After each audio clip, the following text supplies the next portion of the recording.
So, I want to ask you something before we get into this. How much money is sitting in your Social Security account right now? You probably have a number in your head. Maybe you looked at the statement last year. Maybe it showed up in the mail and you glanced at it. But here's what most men don't know: that number might be wrong.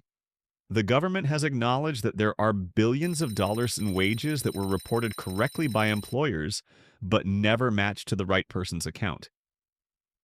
Wrong digit in a Social Security number. Name entered incorrectly on a W 2. A payroll error nobody caught. And if your record has one of those mistakes, if a year where you earned $60,000 is showing up as zero, you've been looking at a benefit estimate that's lower than what you actually earned every single day. The fix takes 15 minutes at ssa.gov. Free. Right now, this week. That's the first strategy, and it's the only one on this list that doesn't require waiting, working longer, or changing a single thing about your plan. And if that already got your attention, what I'm about to share next is where it gets more interesting. Because the next four strategies build on each other. And by the time we get to strategy 4, you're going to hear something most people believe is impossible about Social Security. It's not. By the way, my name is Edward Gray, and I'm a retiree just like you. On this channel, I share what I've learned from my own retirement, my own mistakes, and the conversations I've had along the way. So you can see where you stand and what you might do differently. If that sounds like something you want more of, hit subscribe and become part of this community. And while you're down there, drop a comment. Have you ever looked at your actual earnings record at ssa.gov? Tell me yes or no. All right, let's keep moving because all 5 of these deserve your full attention. Okay, so the second way is the zero problem. And it's simpler than it sounds. Social Security builds your benefit from your best 35 working years. That's the whole thing, best 35 years. Now, if you only worked 30 years, SSA doesn't stop at 30. It looks for 35. The 5 years that don't exist, they go in as zeros, and zeros drag your average down. So a man who worked hard for 30 years is being calculated as if 5 of those years he earned nothing. His monthly check is lower than it should be, and he has no idea why. Here's the fix. Work one more year, even part-time, even consulting a few hours a week. That 1 year replaces one of those zeros with a real number. The average goes up. The benefit goes up. Permanently. For as long as you live. And if you already have 35 years, but some of your early years were low, say you were young and earning almost nothing, each additional year of higher current income pushes those weak early years out and replaces them with better ones. One more year of work can be worth hundreds of dollars a month for the rest of your life. That's the zero problem. Simple fix, permanent payoff. Now, the third one is where I need you to pay close attention, because this strategy can actually reduce your benefit instead of increasing it, if you're not watching for it. All right, the third strategy is about a rule that most men have never heard of, and it catches people in the middle of decisions they think are going well. Here's the situation. You claim Social Security before your full retirement age, which is 67 if you were born in 1960 or later. And you're still doing some work, consulting part-time, anything where you're earning wages. SSA has a rule for that. In 2026, if you earn more than $24,480 from work while collecting Social Security before 67, SSA starts taking your benefit back a dollar for every $2 you earned above that limit. So a man who claimed at 64 still does some consulting and earns $50,000 this year. What? He earned $25,520 over the limit. SSA withholds $12,760 from his benefit, more than half his Social Security for the year. Gone, temporarily at least. Now, here's the important detail: the withheld money isn't permanently lost. When you reach full retirement age, SSA recalculates and credits back the months they withheld.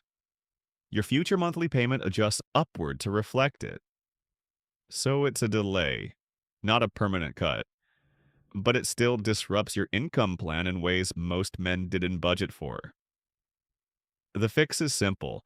If you're planning to claim early while still earning wages, check whether you'll go above $24,480 before you file anything. The rule only applies to wages, not pension income, not IRA withdrawals, not rental income, not investment returns. Just money you earn from working. Know the limit, plan around it, or wait to claim until the earnings test stops applying entirely, which it does the moment you reach full retirement age. Now, here's the thing I want you to sit with before strategy 4. Most of what you've heard about Social Security says you have to pick one benefit and stick with it. Claim yours or claim a spousal, claim survivor or claim your own. One or the other. That's mostly true except for one specific situation. And strategy 4 is built entirely around that exception. Well, strategy 4 is for widows and widowers. And if that doesn't describe you directly, share this with someone it does describe.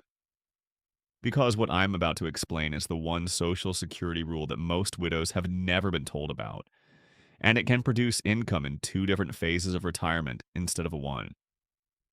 Here's what most widows do: they have their own work record, their own Social Security benefit from decades of working and paying in.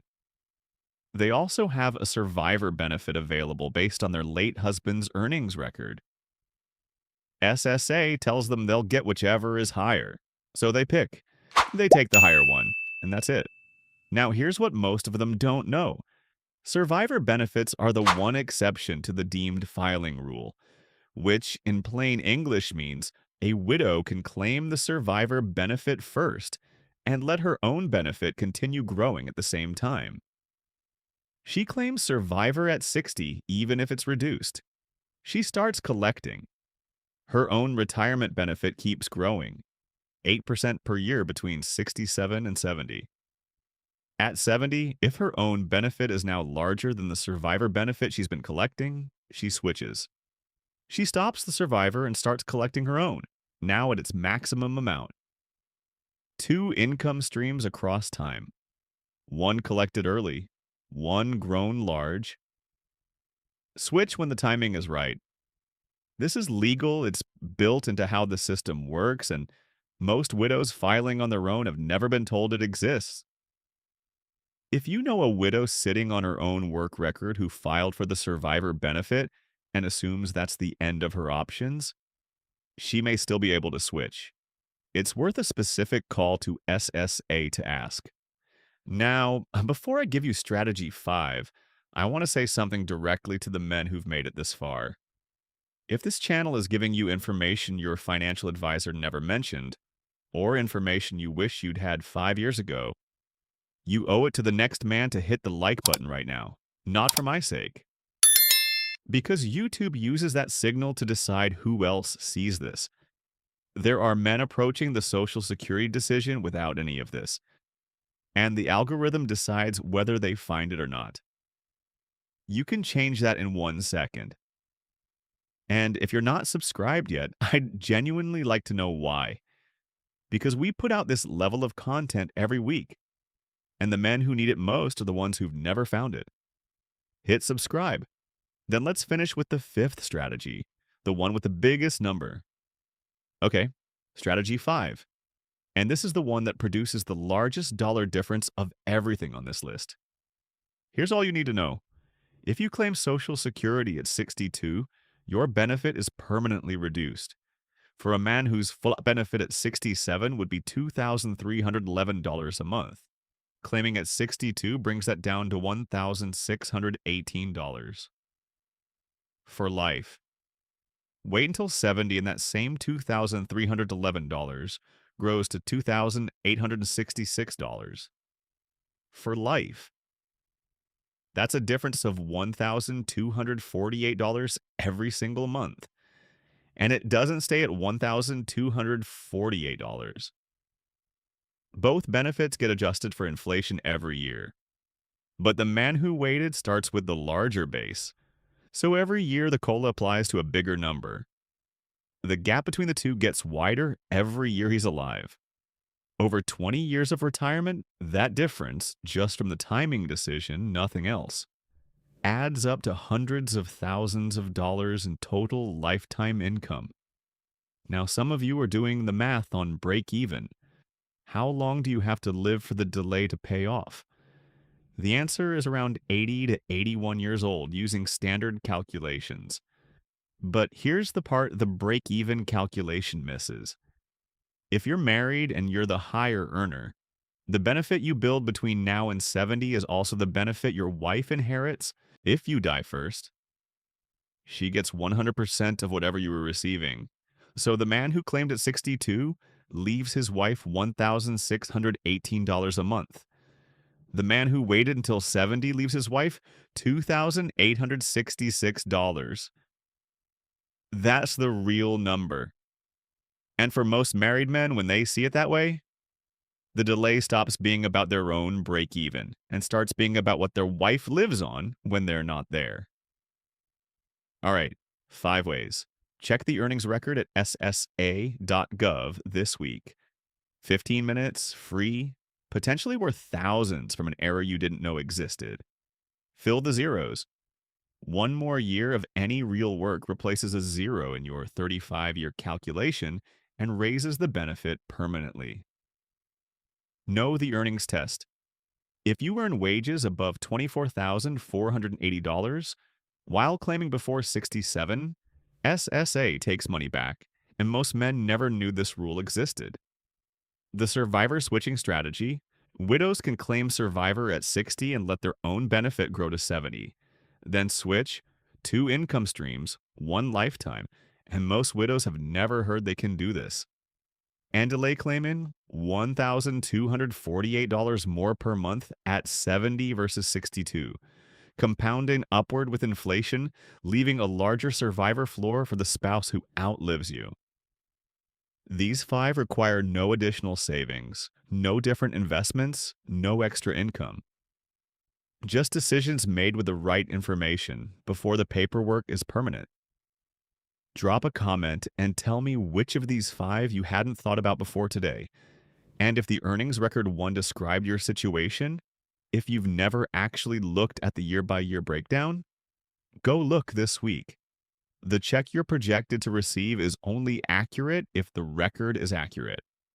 And if today gave you something useful, share this with someone who's approaching the Social Security decision without these 5 things in front of them.